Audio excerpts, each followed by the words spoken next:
Hello, welcome back to Ken Reads as we continue with the story of my life. Chapter 10, The Ocean and the Woods. Before the Perkins Institute shut down for the summer, it was decided that Miss Sullivan and I would go to Brewster on Cape Cod to spend our vacation, accompanied by our dear friend Mrs. Hopkins. I was elated as my mind revisited the lovely stories I had heard about the sea. I had heard my entire life far inland without even a whiff of salt air. But the description of the ocean in a big book called Our World had always had me to touch the mighty sea and feel its roar. Now that my dream was about to come true, my little heart danced with joy. As soon as I was helped into my bathing suit, I jumped upon the warm sand and without much thought or fear plunged into the cool water. The sensation filled me with great joy, but this elation soon gave way to terror as my foot hit a rock suddenly and water rushed over my head. Suddenly my hands about for support, clutching the water and seaweed. But all my efforts were in vain. It was as if the waves were playing a game with me, tossing me about in the great fun and frolic. I was horrified as the earth had slipped from my feet. Thankfully, the sea decided to have mercy on me and threw me back on the shore as if it was tired of its new toy. The teacher clasped me in her arms instantly in a long embrace. "Who put salt in the water?" I demanded instantly as soon as I recovered from my shock. After the initial disappointment with the sea, I decided to sit on a big rock in my bathing suit and feel the waves dash against it with periodic regularity. As I did so, showers of spray covered me in the waves as I fell on the rock with all their might, rocking the entire beach with their onslaught. I clung to the rock, fascinated and tense at the same time. One day, Miss Sullivan drew my attention toward a strange object that she had recaptured from the shallow water. It was a giant horseshoe crab, and I thought it was strange he carried his house on his back. "What a delightful pet he will make," I thought as I grabbed him by his tail and carried him home. He was heavy indeed, and it took all my strength to drag him half a mile.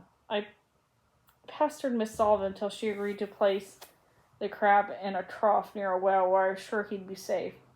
But the next morning he had vanished. No one knew where he had gone or how he escaped. I was greatly dejected initially, but came to realize it was not the right to imprison this poor creature and alienate him from his natural environment.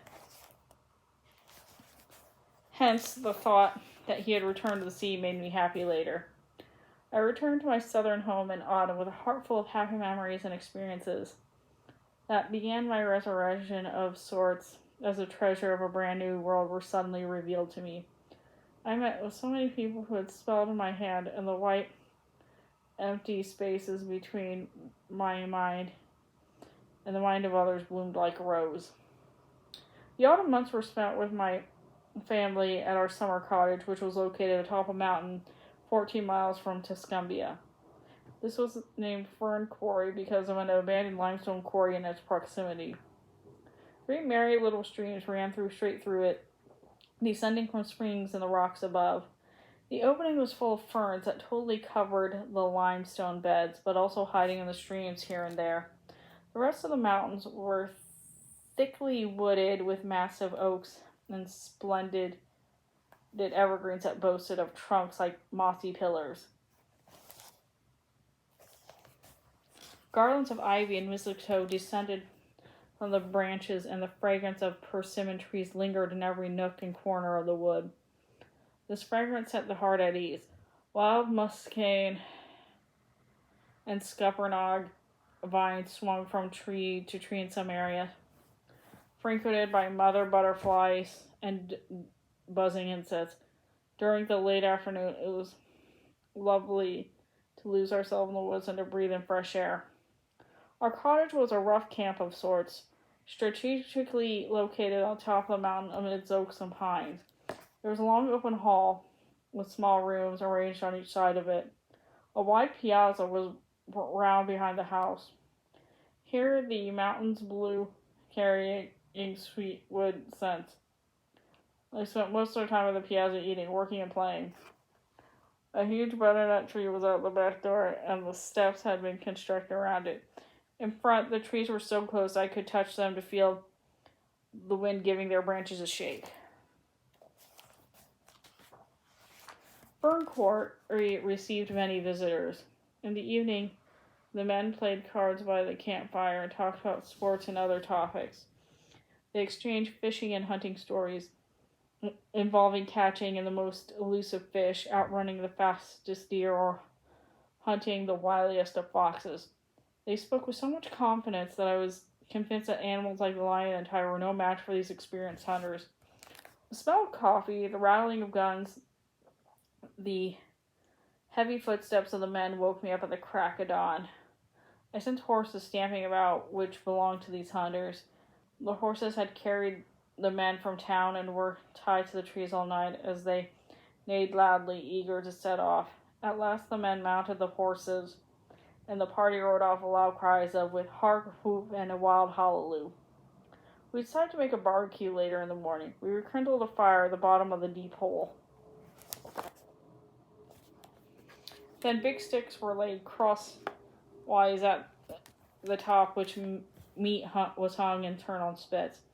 The tempting smell of the meat made me hungry even before the food was served. The hunting party made its appearance just as the barbecue preparations had reached its zenith. They struggled and stumbled and were hot and exhausted. The horses were fatigued and so were the dogs, but there wasn't a single kill. Each hunter declared that he had seen at least one deer. The animal had come within handshaking distance, but sadly the deer disappeared as soon as the guns were aimed.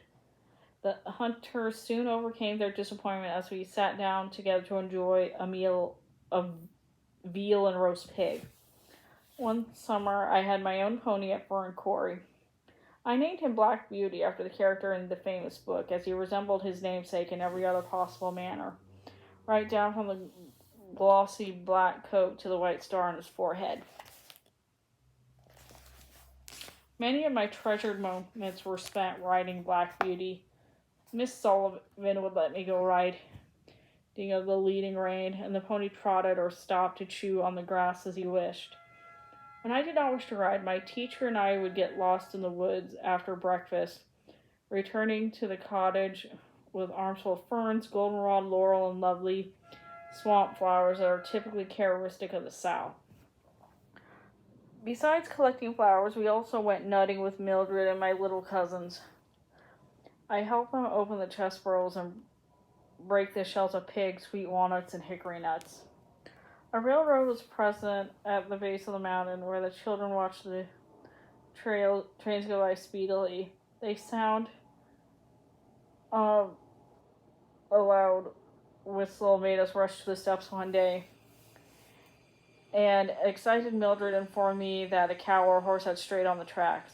Approximately a mile away lay a trestle spanning a deep gorge. It was difficult to cross over because the ties were wide apart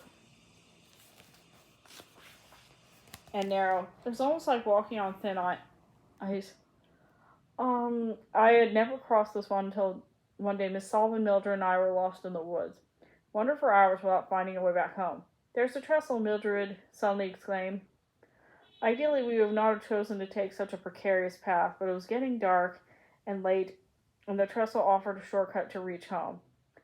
I had to feel the rails with my toe, but I was not scared. I was doing fine till I heard a faint puff from the distance. "It's the train," Mildred yelled, and the train would have been upon us if we hadn't climbed down on the crossbaits immediately. As the train rushed over our heads, I felt the train's hot breath on my face. The smoke and the ashes from the locomotive also choked us. The trestle took like a trembling leaf in the wind as the train stormed by, and I thought we would be dashed by our deaths. With great difficulty, we found the track again. Reaching home after dark, we discovered that the cottage was empty. Everybody in the family was out looking for us. And that's the end of that chapter. See you later.